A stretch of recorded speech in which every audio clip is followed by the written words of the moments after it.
Hello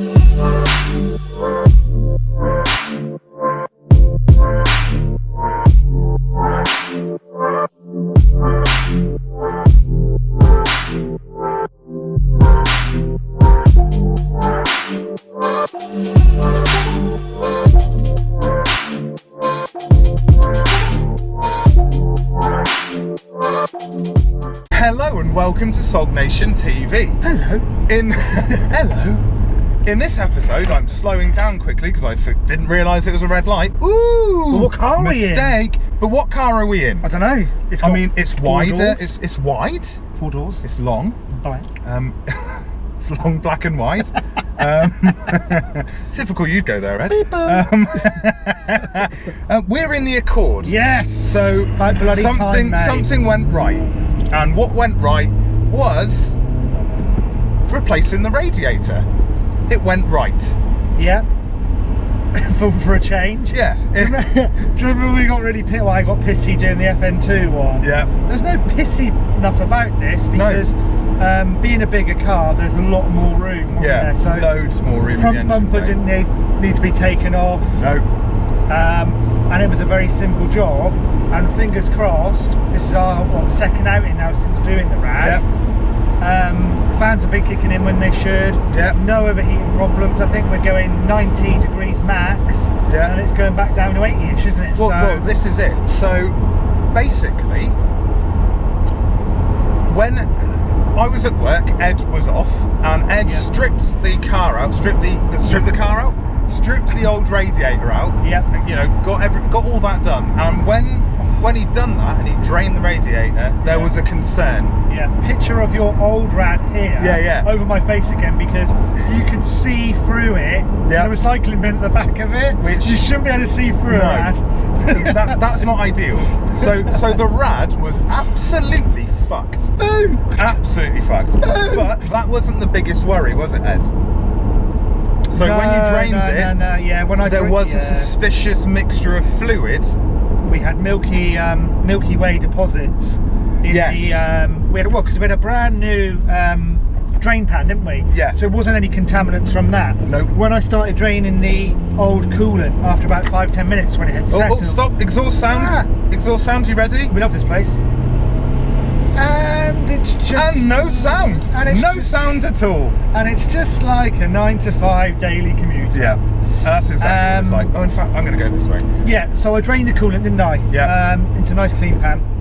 Let it settle for a few minutes while I went on to do something else. Yeah. Came back and I was like, oh, I thought a seagull had shat in your coolant. Yeah. It had milky deposits all over the top with really oily residue.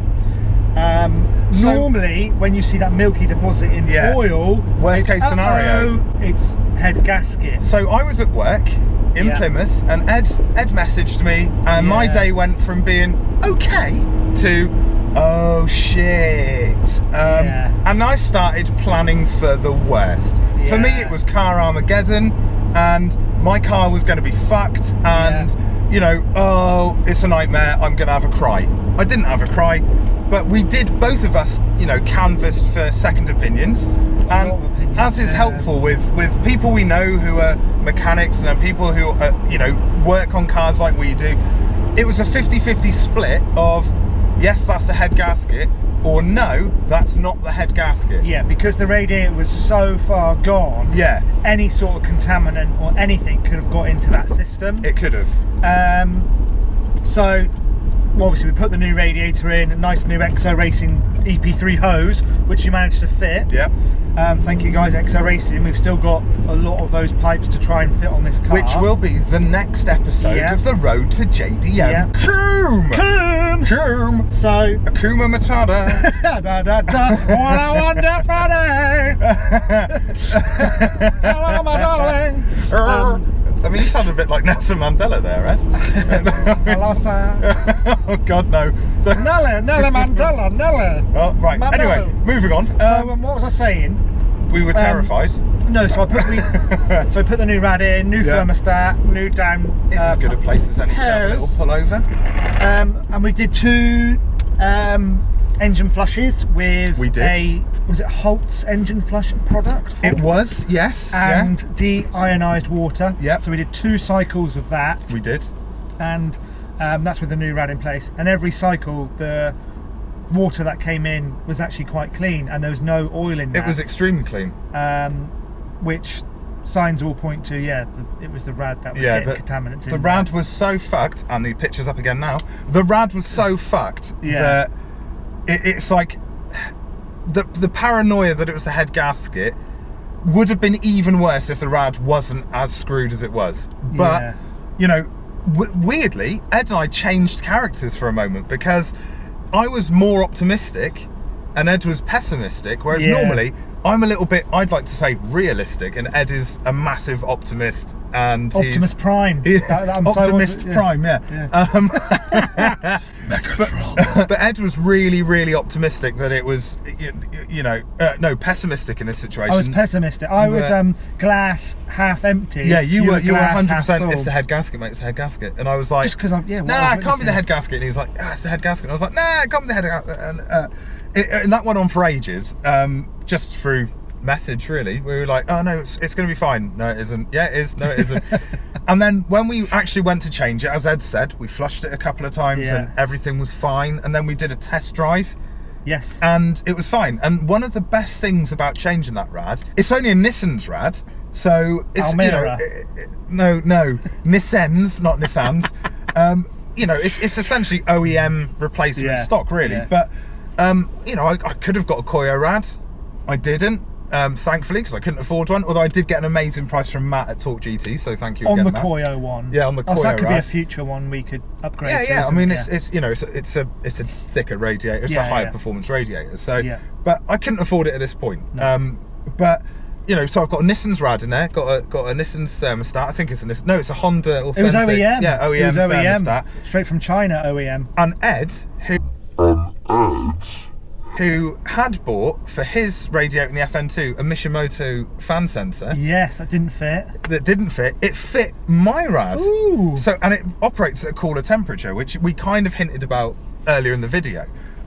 So when the engine temperature gets up to 90, the fans kick in and just drops back, and it drops back nice and quickly. But you're constantly driving in the realm of sort of 82, 83 sort of engine temp. So what we're saying now, 86, and we've been sat doing nothing for a minute. So it'll get to 90, it'll come back down. So huge benefit in changing the rad. Yeah. The car is better for changing the rad. Yeah. The only issues we've got now, which we will go through with, you'll see some of it in the next Road to JDM. Yeah. My oil sump is as fucked as Honda, when I put it for a service when I first bought the car, is as fucked as they Honda were right. suggested. They were right. We were going, you're in for that, Honda. You're in for that. You want the money, Honda. When I took out the undertrade, obviously to do the rad stuff, that I haven't seen a sump like that. No. I don't know how it's got into that state. No. With an undertray on. I just don't understand it. No. And doing some my own research, like obviously looking to see if we can do it ourselves, a sump is 30-40 quid, which is absolutely a no-brainer to get one. But to do it, we've got to lower the subframe a bit, raise the engine up to get about 1.5 inches more clearance on one side to take out the sump. And we can't do it on a really narrow drive. No, we need to borrow a unit, essentially.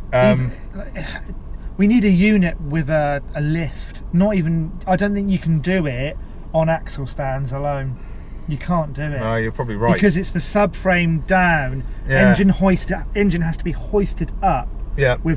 And while you pry down the angle of the subframe, just to get the sump off.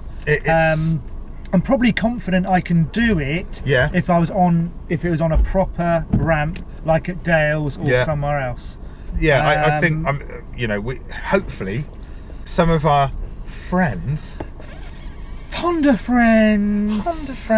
Some of our friends might be able to help us with that one. Yeah. I mean, I'm not going to go for a 40 quid sump either. I'm going to go for the K-tuned one, which is 140. It's not made out of gold. But it's because it's a more reputable JDM? A more reputable. Yeah, more reputable brand. No, reputable. Reputable. Not reputable. Reputable. Reputation. Reputable. You're not What are you saying? I'm going to cut this out. No, what are you saying? Say it again. Say reputable. It's more of a well-known brand. JDM points. Yeah. It's a little bit JDM points. JDM points, like spoon calipers. Yeah. That someone's trying to sell me for the FN2. But they look amazing. I mean, they do look amazing, and it's a big brake kit, isn't it? So, and there's nothing wrong with big brake kits. Yeah, 600. I think they're 1,200, 13 odd. Yeah. 100 quid new, so £600 of steel. Where am I getting 600 quid? Exactly. From? Where are you going to get it from? I don't know. And where am I? You know, Jamel gigoloing. Well, I can't afford. Yeah, probably. I can't afford the K-tuned sump, but I'm just going to go for it because why not? But yeah, so we're going to do a temporary fix to the sump to get the car to and from JDM Combe. Yeah, just going to be involved cleaning it up and maybe rubbing some stuff on it. Some sealant, like resin, sort of. Just to. Yeah, because we'll make it so there shouldn't be an issue with running on it for another few weeks essentially. Let's get it to JDM Combe. Yeah, and then because it's not your daily, we can take our time. To source some. Well, you can obviously get the part, but source somewhere who can help us do it. 100%. Like I said, I'm happy. Well, I'm not happy. But I can do the work. It's just we need the right place. I need guidance and the setup to do it. That's it. I can't do this sort of job on a drive. No. Or in a unit with just axle stands. No, it's not. It needs to be up in the air, and I need to be standing up doing it. Yeah. Because I'm just going to have an engine on my face. And if you're thinking like we were driving, we've got this camera up here that is still filming. It's still filming out of the window, although it's gone steamy. The reason that I stopped and pulled over is because I was going to take it down some country lanes while we did the video. Yeah. And then remembered about my sump and went, yeah, I'm not going to do that because if you're on lowering springs, one bit of it's like no. And it's so bloody dark all of a sudden. I know. Well, that's because of there we go. Oh. We're back in the light. But we'll leave it there because it is getting dark and the car's steaming up and all of that. Two gorillas in the mist. Yeah. Whoa. But yeah, so.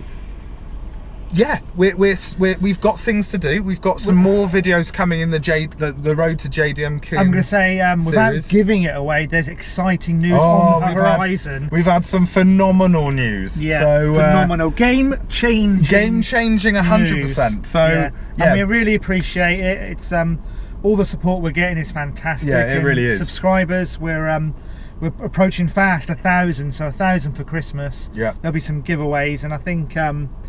Our hard work hour is starting to pay off a bit, isn't it? Yeah, definitely. We're a bit overwhelmed, aren't we? Still like pinching ourselves. The development of that is amazing. But we'll talk about it in the right video. We'll leave you peeps hanging. 100%. So we hope you've enjoyed this video. Yeah, it's not going to be lots of driving or lots of us being idiots outside of the car. Essentially, it's the second in the series of the road to JDM Combe, and it's just that, yes, the Accord is going to make it to JDM Combe, unless I'm an idiot and drive down some country lanes and rip the sump off completely. But yeah, fingers crossed. So yeah, please subscribe, turn on notifications, like, comment, find us on social media, because we're on Instagram and we're on Facebook. We're all on there. We're also got our own individual ones, so and we almost held hands there, so that's good. We always almost held hands. Sweet prince. During the last video, we got some great reaction. Oh, we did. Magpie red light. Yeah, people love that. So, did I hit that magpie? No, you didn't. No, you missed it. That would have taken out your sump. Yeah, it would have. Yeah. And that was in your car. So if it took my sump out when we would have hit it in your car, that would have been a bloody massive bird. Anyway, until the next time, I've been me. You've been you, Ed's been Ed, and well done for that. Oily sump.